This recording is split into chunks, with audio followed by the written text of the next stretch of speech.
მეტრონომის დღევანდელი სტუმარია პოეტი, მწერალი გიორგი კეკელიძე. გიორგი, გამარჯობა.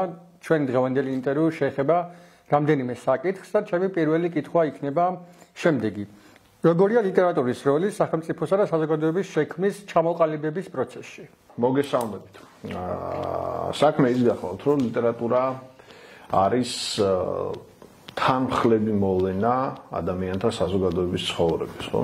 აი ამ საზოგადოებაზე დაკვირვებით ყალიბდება და იქმნება ის ამ საზოგადოების წევრის მიერ. შესაბამისად ბუნებრივიც არის, რომ ლიტერატურაში აისახება პოლიტიკა. ეს გარდაუვალ ნაწილია და ისტორიულად ასე იყო ყოველთვის. მაშინაც კი, როდესაც ლიტერატურას მკვეთრად გამოხატული ფუნქციები ჰქონდა, ხო, იქნებოდა ეს თქვა შრომის სიმღერები, სამონადირეო სიმღერები თუ სხვა ტიპის სიმღერები, რომელთა ფუნქციაც უფრო საკრალური იყო და არა მაინც და მაინც ესთეტიკური. საბოლოო ჯამში რეალურად ასახავდა იმ დროს, იმ ბრძოლებს, იმ შრომის კულტურას, ანუ ზოგადი აზრით პოლიტიკურ წყობას, რომელშიც ადამიანები ცხოვრობდნენ. საბოლოო ჯამში ბუნებრივია, რომ რეალურად ამ თვალსაზრისით სიტყვას, როგორც ერთ-ერთ ყველაზე უფრო მძლავრ იარაღს კაცობრიობის ისტორიაში, თუ არა ყველაზე მძლავრს, როდესაც ის მხატვრულად იქცეოდა, ანუ სტილიზებული იყო, ჰქონდა გაცილებით დიდი გავლენა. და ბუნებრივიც არის, რომ 100 წლეულების განმავლობაში რეალურად სახელმწიფო ყოველთვის ცდილობდა, რომ ლიტერატურა ყოფილიყო მისთვის სასარგებლო ინსტრუმენტი ხალხთან ლაპარაკის დროს. ეს ხდებოდა აღმოსავლურ კულტურაშიც და იცით, რომ დიდწილად, მათ შორის აბსოლუტური კატეგორიის შედევრებიც აღმოსავლური პოეზიის არის შეკვეთით დაწერილი და ეს შეკვეთა თავის პირობებსაც გულისხმობდა. სხვა საკითხია, რომ გენიალური ავტორი მე რაღაცნაირად გაურბოდა ამას, მათ შორის ზოგჯერ ეზოპესენით, მათ შორის სხვა გამომსახველობით საშუალებებით, მაგრამ რეალურად მოკარნახე იყო სახელმწიფო, ხელისუფალი, მოდი ასე ვთქვა. სხვა ფორმით ხო იქნებოდა ეს მონარქი, იქნებოდა ეს თქვა სხვა გამოვლინება ხელისუფლების. ვიცილად ცხადია ეს ფეოდალური წყობები. აქედან გამომდინარე ბუნებრივია, რომ რეალურად ყველა შესანიშნავად ესმოდა მხატვრული ლიტერატურის როლი და ფუნქცია, რომ ის შეიძლება ყოფილიყო პროპაგანდის ბრწყინვალე იარაღი. და ამ თვალსაზრისით გამოირჩა ცხადია მე-19 საუკუნე რეალიზმის ეპოქა. სტარტი არის რომანტიზმი, ბევრი მიმართულება არსებობდა მე-19 საუკუნეში, სენტიმენტალიზმი, ნატურალიზმი, სიმბოლიზმი დაიბადა. რეალურად ფიქრობენ, რომ მოდერნიზმიც გარკვეულწილად ამ საუკუნის პირმშუა, მაგრამ რეალისტური ლიტერატურა მაინც გარკვეულწილად რაღაც აზრით დომინანტურ ხაზად გაზდებს, ხო? მათ შორის განსაკუთრებით ბუნებრივია ქართულ ლიტერატურას. და აღმოჩნდება, რომ ახალი სახელმწიფოს, ახალი ქვეყნის, მოდი ასე ვთქვათ, იმიტომ რომ სახელმწიფოს მაშინ ამ ყველაფერს ცოტა ძნელად უწოდებთ, იმიტომ რომ ჩვენ არც საზღვრები გვქონდა, არც თქვა სხვა ტიპის ინსტიტუტები, რომელიც სახელმწიფოსთვის მახასიათებელია. დაბადებაში, რომელიც ილია ჭავჭავაძემ და თერგდალეულებმა შექმნეს, განსაზღვრელი როლი ითამაშა ლიტერატურამ, მხატვრულმა ენამ. თუ ჩვენ გადავხედავთ რეალურად იმდროინდელ პრესას, მათ შორის პოლემიკებსაც, ხო, ვიცით და მამათა და შვილთა პოლემიკა, ან სხვა დანჯენ უამრავი პოლემიკები, მეორე დასს და პირველ დასს შორის, მესამე დასს და პირველ დასს შორის და ასე შემდეგ და ასე შემდეგ. დიდწილად არის მხატვრულ ენაზე, მხატვრული ენით გაფორმებული. ანუ რეალურად ადამიანები ცდილობენ, რომ ის იარაღი, ის ძალა, ის გამოსახველობითი საშუალება და ადამიანზე ეფექტის და შეიძლება манипуляციის და თქვა სხვა განჩენილი თქვა ამის მოხდენის შეიძლება ასე ითქვას მაგიური თან დაყოლილი უნარი, რომელიც მხატვრულ ლიტერატურას აქვს, გამოიყენონ ამისთვის. და ილია ჭავჭავაძე საერთოდ საპროგრამო ტექსტებს წერს ლიტერატურულად, პროზაშიც და პოეზიაშიც, ხო, იქნება ეს მგზავრის წერილები და იქნება ეს აჩრდილი. შესაბამისად, ჩვენ შეგვიძლია ვთქვათ, რომ მე-19 საუკუნე არის ლიტერატურული საუკუნე საქართველოში, ოღონდ ლიტერატურა ნიშნავს პოლიტიკას. აი, გვახსოვს, ხო, ჩვენ ესეთი ცნობილი სლოგანები ილიას, აკაკის, ვაჟა-ფშაველას, ხო?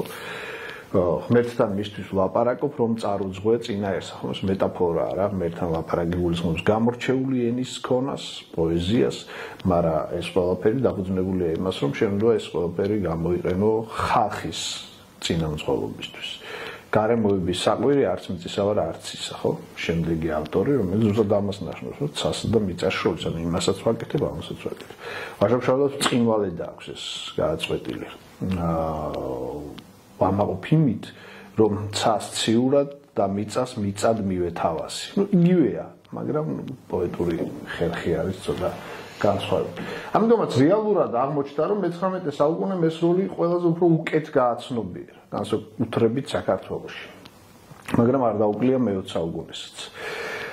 საბჭოთა კავშირმა ზოგადად ბოლშევიკებმა ძალიან კარგად გააცნობიერეს ლიტერატურის ძალა და მისი შეიძლება ასე ითქვას ხალხთა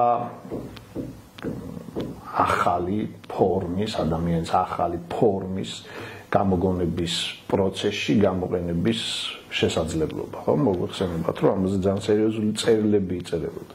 კი, ლენინმა მერე მოგვიანებით თქვა, რომ კინო შეიძლება იყოს პროპაგანდის ყველაზე ძლიერი იარაღი, კინოში მაინდა-მაინც ლენინი არ გულისხმობდა მხატვრულ ფილმებს, ხმაში ტელევიზია არსებობდა, სავარაუდოდ ეკრანს უფრო გულისხმობდა, რომელიც მერე ტელევიზიად იქცა და ეკრანის მეშვეობით თქვა ადამიანთა ლაპარაკს, მაგრამ იგივე ლენინიც, გორკი, სხვა დანარჩენი თქვა იმ დროინდელი ლიდერები და ინტელექტუალები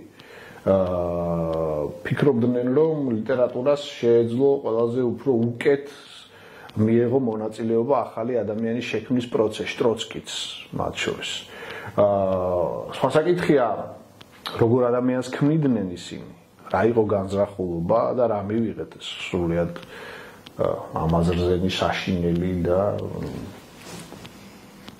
შეუსაბამო ეპოქა, ხო, საერთოდ ადამიანის განვითარებისთვის. მაგრამ თავის რეპრესიებით, სისხლით, განადგურებით და შემდეგ და შემდეგ. მაგრამ ეს ნაწილი რომ რაღაცნაირად ჩამოვაშოროთ ესე ვირტუალურად. ბუნებრივია მათ სწორი ნაბიჯი გადადგეს. ანუ მიხვდნენ, რომ რეალურად ლიტერატურით ყველაზე უფრო ადვილად იყო ადამიანის მოთვინიერება.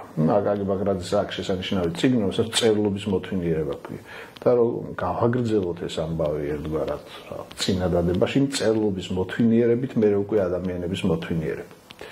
ანუ რეალურად ეს ძალიან სერიოზული სამუშაო იყო, ხო, იქ ამბობდნენ, რომ წერალი არის ადამიანის სულის ინჟინერი და ნუ მეორე მხრივ ლიტერატურა არის გარკვეულწილად თქვათ რევოლუციის სარკე, ცხოვრების სარკე და ის სარკე, სადაც შეიძლება დაინახო მომავალი ადამიანი, მით უმეტეს თუ ინჟინრად ის გყავს, ვინც შენ გემორჩილება, ისეთ ადამიანს წარმოსახავს იმ სარკეში, როცა შენ ჩაიხედა, როგორც აწყობს ხელისუფალს.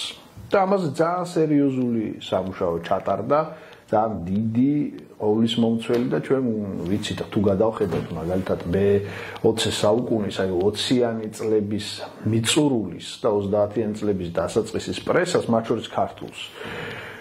რეპრესიებამდე, ანუ რეპრესიების მერე ბუნებრივია, ხა ეს ისედაც ასე იქნებოდა, ნახავთ რომ ძალიან მოწინავე სერიოზული ავტორები, რომელთაც გარკვეულწილად თქვათ კონდათ უნარი რომ ბრწყინვალე ტექსტები შეექმნათ, წერდნენ იმაზე, რასაც მათ პარტია ავალებდა. ხო, სხვა ტიპის მიმართულება არსებობდა, მაგალითად ტექნოლოგიური პროცესის აღწერა და ქება, ხო, რომელიღაც ჰესი შენდებოდა, რაღაც თივის დამომწნილებება, ან თქვათ დამჭრელ აპარატს სილოს შემოიტანდნენ, რაღაც ტიპის მიღწევა იყო, თქვათ ავიაციაში ელექტრონთან დაკავშირებით საერთოდ უდიდესი ციკლები იქნებოდა და ასე შემდეგ და შემდეგ. პლუს პროპაგანდისტვის აუცილებელი საკითხების თქვათ დამუშავება, ხომ არსებობდა მებრძოლ ღმერთოთა კავშირი და გაზეთიც გამოდიოდა საერთოდ, რომელსაც უნდა ეკრიტიკებინა რელიგია და ამას ავალებდნენ ძალიან ბევრ მნიშვნელოვან ავტორს. მოკლედ ლიტერატურა იყო რაღაცნაირად ავანგარდში სახელმწიფოს ცხოვრების. მაგალითად, ძალიან მარტივი შესაძლებელი ამაზე უსაუბრია ბევრს, რომ აი არსებული შემოქმედებითი კავშირებიდან რა თქმა უნდა ყველაზე პრესტიჟული მწერალთა კავშირი იყო. კი არ ვაგინე პირიქით მგონია რომ არანაკლებ ძლავრი მიმართულება არის ხელოვნების მუსიკაც ხელოვნების სახვითი მიმართულებებიც იქნება ეს მხატვრობა, ქანდაკება და ამ შემდეგ ყველას თავისი კავშირები ქონდა კომპოზიტორებს, მხატვრებს და ამ შემდეგ.